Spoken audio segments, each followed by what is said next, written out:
First tonight, the Biden administration announced last week it will wipe away some portion of student debt for federal borrowers. But for some states, including Minnesota, there's a catch. KIMT News 3's Alek LaShomb has the details on this state law. And Alek, what should borrowers expect when tax season arrives? Well, Tyler, student loan debt cancellation will not be taxable at the federal level, but will be at the state level in 13 states, which includes Minnesota. The Minnesota Department of Revenue says some student loan forgiveness is not taxable, but that the Biden administration's executive order is taxable because state law does not match up with federal law.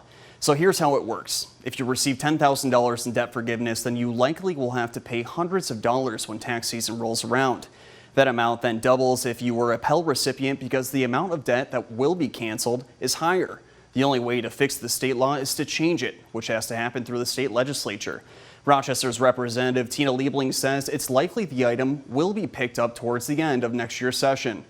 I think you're going to be seeing it wait till the end of the legislative session.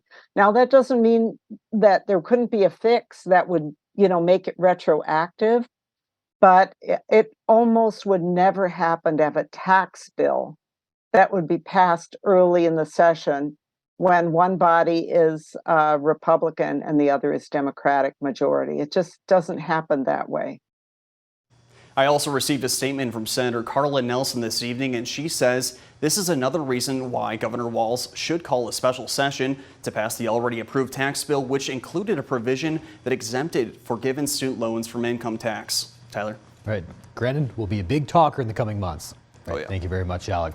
Now, Liebling also says talks of a special session are still dead and that it is unlikely one will happen before Minnesota's next legislative session.